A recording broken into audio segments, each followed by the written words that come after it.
Okay, everyone, this will be Chapter 8 of The Body of Christopher Creed.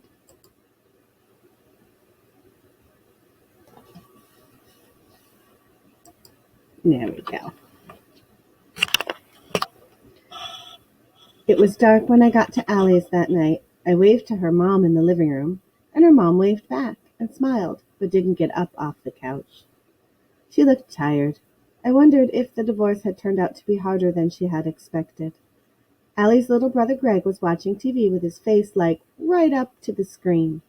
My mom used to lecture me for doing that. Mrs. McDermott didn't seem to notice. Allie and I went upstairs into her bedroom, and she slammed the door. I jumped a little at the loudness of it. I started to take off my jacket, and she said, "Don't let that get too far from you. If my mom's new boyfriend comes over, we have to leave. We can go out in the yard, okay?" "Sure," I said, whatever she felt she needed. She flopped into her bed, and I could see that from her viewpoint she had a bird's-eye view into 5 different windows at the Creed's house. It looked like the den, the kitchen, and a row of 3 upstairs bedrooms. I pulled up onto my stomach beside her and heard the bed springs groan. "Is your mom going to freak that I'm up here?" She turned her head and passed me another one of those mystery smirks, like she did yesterday, like, "It's cool, but I don't want to talk about it." Leandra's mom would have pitched a fit. Then I had another thought. "Where's this boyfriend of yours?" "He won't mind you lying on my bed either," she muttered, watching the Creeds. "He knows you're coming. He's not thrilled. He doesn't trust you. But I told him you're cool, and that he'll trust you if he gives you a chance." "That's really good of you," I said, getting a little tired of all the mystery shit. "So who is it? I take it it's somebody I know. If he doesn't trust me, it's somebody." At that moment, my heart almost fell through the bed. I got this idea in my head, and I don't know where it came from. It's Creed. It's not like I could exactly see Allie going out with Creed, but supposedly Allie went out with anybody and anything these days. I watched her, thinking there was some logic to this. Her jumping on him, talking to him probably more than anybody else. She said she had seen the note. She's running around these days with a mystery boyfriend. Maybe he's sleeping in the crawl space under her house or in the attic or something. I decided to back off. If she was hiding Creed, it would be a complete stress to her, and I would find out soon enough. "See the middle window upstairs?" Allie whispered. Yeah. There was a darker window between the 2 lit in the upstairs. It looked like a small lamp was on inside, while in the 2 other rooms the overheads were on. "That's Chris's room. She's not in there right now. She goes in there every night for about half an hour." "To do what?" I imagined Mrs. Creed sitting on the bed and crying or something. "She's looking for something. She goes through his drawers, his mattress. She even pulled the whole rug up as far as the bed last night." "What do you think she's looking for?" I asked. "His diary, probably." That was way interesting. I could see Mrs. Creed downstairs in the den. She was talking on the telephone, and her mouth was going 100 miles an hour. "She's talking to the cops," Allie muttered. "How do you know?" I overheard Renee say she badgers them every 10 minutes. "They're trying to look at him like a runaway. And they're thinking if he committed suicide, there would be a body. There's not much they can do about a runaway. But in her mind, they should be spending their every waking breath looking for her kid. So it's probably them. It's not like she has a whole lot of girlfriends or anything." "Maybe it's a relative," I put in, watching Mrs. Creed's mouth run on and on. "She has 2 sisters, but they can't stand her either. I found that out one night when I had to eat dinner over there in 5th grade. My parents were going out, and I had to take Greg over there to eat. Mrs. Creed was at her mother's funeral in Texas. Mr. Creed was all worried about her being at this funeral. He said that Mrs. Creed's 2 sisters couldn't stand her, hadn't even talked to her in years. I think if Chris turned up dead, she would call them, but not yet." She pointed to something upstairs. "See that picture on the wall? The one right in the center of Chris's room?" "Yeah. There are 5 pictures on the wall and 4 surrounded one. The diary, it's inside the lining of that photo." She turned a triumphant grin on me, and I looked from her to the photo, completely hypnotized. "See how it stands out about an inch farther than the others? Can you imagine having a mom so nosy that you'd have to find an ingenious place like that to hide your diary? If she had found it, I don't think she would still be in there searching." She giggled, and I got the feeling this was some sort of game to her. She enjoyed knowing that Mrs. Creed couldn't find this thing. Well, she knew exactly where it was. You really, really don't like this woman, do you? I asked. I hate her. But then again, I hate all mothers, right about now. That's really why you're here. I'd like a second opinion on whether I'm crazy or not. Whatever, I shrugged. The back of a head rose over the top of a TV chair in the Creed's den, and I realized Mr. Creed was sitting there with his back to the window, reading a book. You could just make out the outline of one side of him, with the chair covering the rest. Upstairs, Chris's youngest brother, Matthew, was sitting at a little desk in a bedroom with his back to us. It looked like he was doing homework. From seeing him around church, I gathered he was about 9. The door opened to the other room, and Chris's other brother, Justin, came in, dressed in pajamas. He kind of flopped onto his bed on his stomach, but didn't bother to turn off the light. He just lay there staring. He looked about 10, though I wasn't sure about him either. You could see into their house so well in the surrounding blackness. I could see that Justin's eyes were open. He just lay there on his stomach, staring out the window. Now check out some weird things, Allie whispered. Look at Matthew's room, Chris's room, then Justin's room. Notice anything funny? I looked up and down the row a couple of times, and then it struck me. Same furniture, same type of desk, dresser, mirror, right down to the bedspreads. All had the same blue bedspread. Even the mirrors were the same, in the same spot. Chris had the biggest bedroom, but the two end ones were just about identical in every way. These kids didn't even have any posters on the walls. Chris's 5 pictures were all framed, not like something a kid would put up himself. Each of the other 2 rooms had 3 pictures on the walls, but you couldn't see what they were, only that the frames matched. Great place to get a sense of individuality, Allie smirked. You've really got a shot at having your own identity in that place, huh? It's sad, I muttered. I heard the front door bang beneath us, and Allie cursed. That's my mom's boyfriend. He's a pig. She got up without breaking her stare at the Creeds and tossed me my coat with a sigh. I really didn't feel like sitting on our front lawn. It was cold enough that you could see her breath outside. She grabbed her coat, and I felt like asking her, what's the difference between staying in here and going out to the front lawn? Either way, she was within 30 feet of the guy. I heard Allie's little brother trudging up the stairs and going into his room. His door slammed. See? She told me he's such a pig that he can't even fool a 7-year-old. I laughed a little. So how come your mom goes out with him? She rolled her eyes, putting one arm into her coat. She's ready for a mental institution, that's why. She's waiting for me to call the loony bin on her. She froze with one arm in her coat. I turned around and saw Mrs. Creed at the doorway of Chris's room, and the light suddenly went as bright as the other 2 rooms. You can't miss this. Just lie back down. Maybe the pig will just leave tonight. I lay back down in my jacket, watching Mrs. Creed shout something out into the hallway.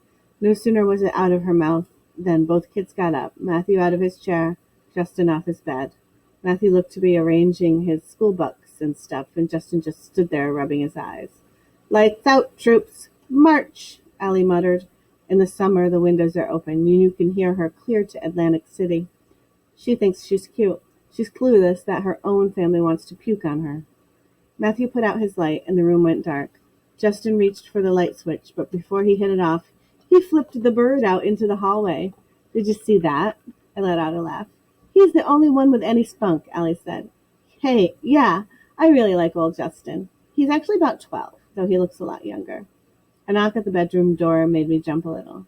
How you doing, Allie girl? A man's voice rang out. I'm going out. She sounded tense. Oh, yeah? Who's in there with you? That boyfriend of yours again? Nope, nobody's here. I said I'm going out, she added under her breath. Not that it's any business of yours, Chris. Christ, it's Albert, Mom's new soulmate.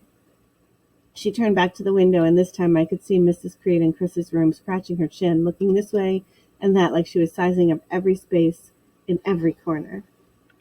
She'll find it one of these nights, Allie told me. Mrs. Creed walked slowly over to the closet. It was the sliding door type of thing that takes up a whole wall. There weren't many clothes hanging, but there were some sweatshirts and things on a shelf above. Mrs. Creed picked up a sweatshirt, held it by the shoulders, and let it dangle open. She shook it, looked down the neck hole, felt each sleeve, and tossed it on the bed. She picked up a second one and did the same thing.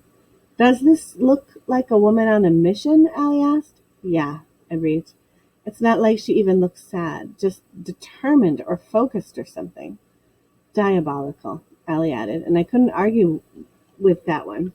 I watched Mrs. Creed take a few books off the shelf and rattle through the pages. We sat there for about 20 minutes more, our eyes going back and forth from Mrs. Creed to Mr. Creed, who had not moved from his chair downstairs. I was starting to get a little bored, but it was hard to be completely bored because Mrs. Creed was being such a fanatic with this search. She had the whole top half of the closet on the bed and was starting to fold things and put them away again. At that point, a strange noise from overhead caused me to look up. It sounded like somebody was moving bedroom furniture around, dragging heavy things across the floor. Allie looked up and sighed, cursing under her breath. Whatever noises you hear tonight, just remember I did not cause them. I have nothing to do with them, okay? She muttered. Yeah, sure. I listened some more. I mean, you couldn't help it, and I suddenly realized there was some rhythm to it. Then it struck me what it was. I thought of conversations I'd had in school with some of my friends who had actually caught their parents. Mostly, they were completely grossed out. You don't want to catch your parents. But all this banging around was so loud it was ridiculous. He screams at the end, Allie said. Just thought I'd warn you. Oh, my God, I thought. I was like dying for her. Maybe if you laid a broad hit on your mom when he's not around. Oh, you don't understand. She shook her head hard. They're doing this because he enjoys the fact that other people can hear him. It doesn't matter to him that it's two kids. Maybe that's part of it. I just stared at her. You're not serious. Oh, yeah. When my mom's not around, he's asked me if I enjoy the sound effects. I know my jaw was bobbing. I had no clue what to say to her. My mom, she's like asleep on her feet. I've said something right to her face, and she denies flat out that they make any noise at all. She's had a lot of boyfriends over the years. That's why my dad finally left. Oh, I was in shock. I never had any clue that Allie's mom was cheating at all, let alone doing it with lots of men. I wondered why Allie was pulling the same tricks, if she thought her mom was so awful. See why I say I'm not like you? She asked me. A match lit, and I could see her eyes looking at me from behind a cigarette. You know anyone else in your entire life who has to endure anything like this? I was starting to realize why Allie felt the need to find new friends. Ryan and Renee were fun, but they were kind of naive, and stuff like this didn't happen in any of our houses. I tried not to stare at the ceiling, but I had this totally helpless feeling there was nothing I could do for her. It made sense why she wanted to go outside. Couldn't hear it from out there. I'll bet this is abuse, I finally managed. You could tell the police. He's not molesting you, but he's like using you. Gross. I can't, Allie said, shaking her head. I could never tell this to Chief Bowen. You're scared it would get all over school? I was thinking of Ryan and Renee. She shrugged, then nodded like she wasn't really hearing me. It was hard to hear anything but that stupid banging, but one noise did come through, another door closing from downstairs. We could barely hear it, so they obviously didn't hear it. Oh my God, Allie said, standing up. It's my boyfriend. How the hell am I going to explain this? She let out a sob, and I pulled the cigarette from her hand, scared she would drop it. I could hear excuse me. I could hear heavy steps on the stairs around the noise from the top floor. I kept thinking they would hear these footsteps and stop their racket, but they didn't. Finally, the bedroom door swung open. My heart was in my throat for her. I was half expecting to see Creed. The light switch clicked on, and I think my jaw dropped onto the bed as I stared. The last person I was expecting to see was Bo Richardson. His eyes were as big and black as usual, but out of his mouth came a mild, "Hey." He looked all concerned at Allie, but didn't even seem to notice me. I looked down and saw the tip of a knife handle sticking out of his belt. He was wearing a white t-shirt, cut off at the waist, and a huge jean jacket and a bandana around his neck. He looked big and kind of dangerous. I heard Allie sniff and turned to see her attempting a grin. "Welcome to my house," she sputtered. His eyes shot up to the noise and then back down again. He didn't even blink.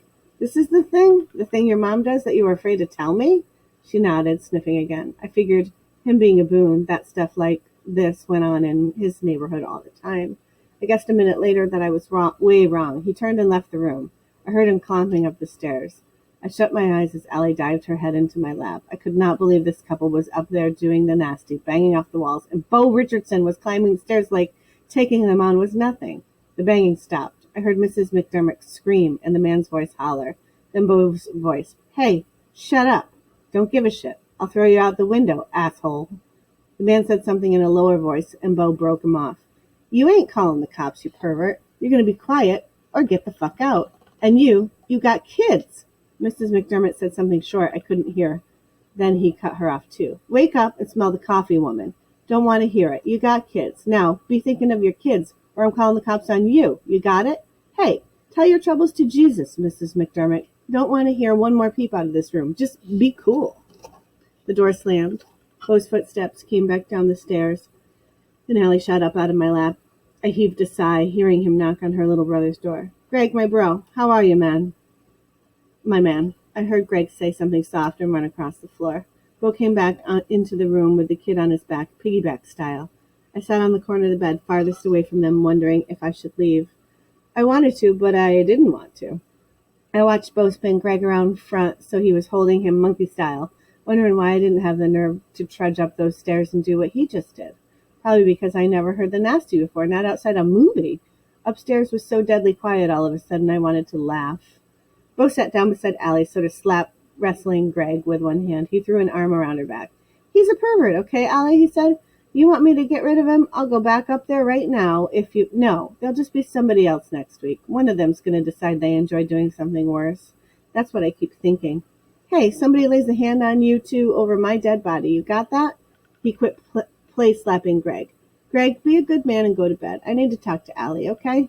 Greg put his feet on the floor. Last time you came over, you said this time you would take me out for baseball cards. Yeah, well, Saturday, okay? I promise, cross my heart. Baseball store is closed now. It's only 8, he argued. Go to bed, Greg, Allie begged. He left muttering, Saturday, you promised. Bo watched Allie, letting out a sigh, and then his eyes turned to me.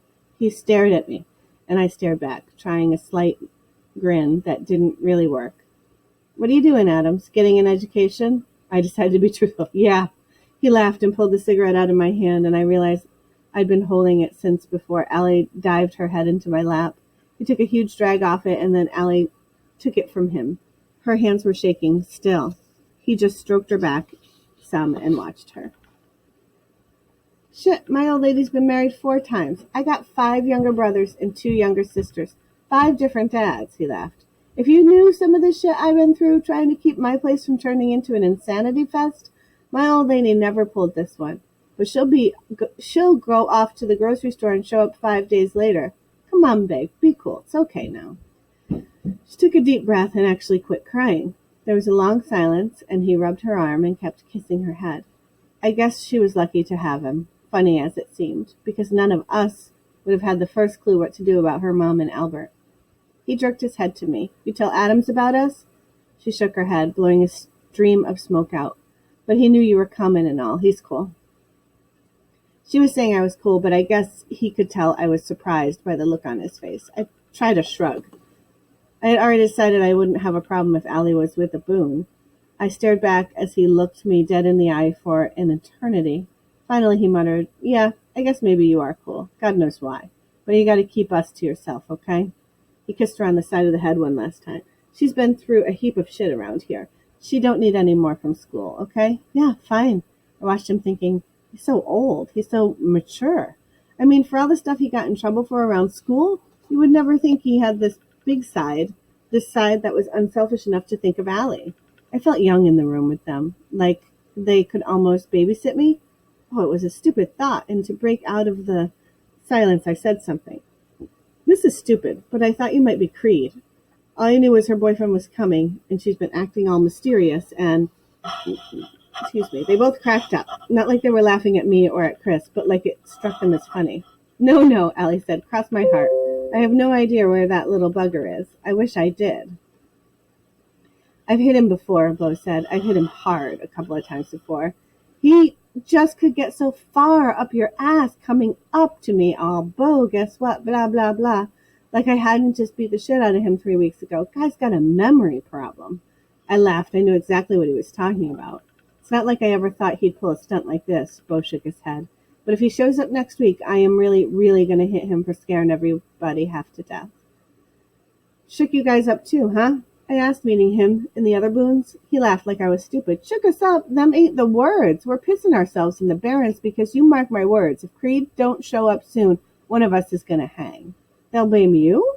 I asked innocently, but I couldn't help remembering Leandra prattling on at the lunch table about them being killers, and Mrs. Creed had supposedly been saying that too. Yeah, they'll find some way to blame us. I hear Mrs. Creed already started on that. She didn't want to admit her part in it. Either she drove him to it, or she outright did it. Look at her. She's in there trying to find the evidence that will hang her, so she can burn it before the cops find it. Then she can waste one of us. It'll probably be me. Don't even say that, Allie begged, and I started getting all turned up for her. How could they pin it on you, I asked. I mean, they need evidence or something. No, they don't, he smirked. They'll find a way. I ain't that smart to guess on how, but I have a pretty good idea. I watched him, waiting for him to say more. He just kept watching Allie, who looked all worried.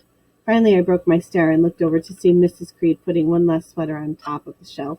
The closet looked as neat as an army barracks locker. Guess she didn't find it, Tori, Allie said as Mrs. Creed put out the overhead, leaving just the lamp on. She shut the door on her way out. God, she doesn't even look upset, just focused. She'll find it tomorrow night. Yeah, Miss Methodical. She's coming around to that wall in her military search. She didn't find the diary? Bo muttered, and Allie nodded. They must have had a few conversations about this before, I gathered, by the knowing sound in his voice. Bo started breathing sort of funny, sort of seething.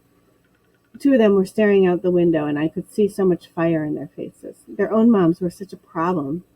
I didn't guess they would even bat an eye to imagine Mrs. Creed as a murderer. All of a sudden, I didn't know what to think. I never would have thought of Mrs. Creed as a murderer, but I never would have thought of Mrs. McDermott as a turbo slut, and I never would have thought of Bo Richardson as a courageous person. Bo started yanking off his shoes. They were big work boots, and he took the whole bed, pulling them off. Then he took off his jean jacket. I thought he was just making himself comfy. Piece of cake, he muttered, never taking his eyes off the Creed's house. Bo, don't! Allie tried to grab his arm, but he shook it off. Why do you want to have that diary, babe? Who do you want to have that diary, babe? Her or us? Oh, my God, Allie said, putting her face in her hands as he charged out the door. Something inside of me went off. I charged over her and went flying out the door behind him. I knew I didn't want to feel like a helpless little kid for the second time that night. Okay, that was chapter 8, In the Body of Christopher Creed. Thanks for listening.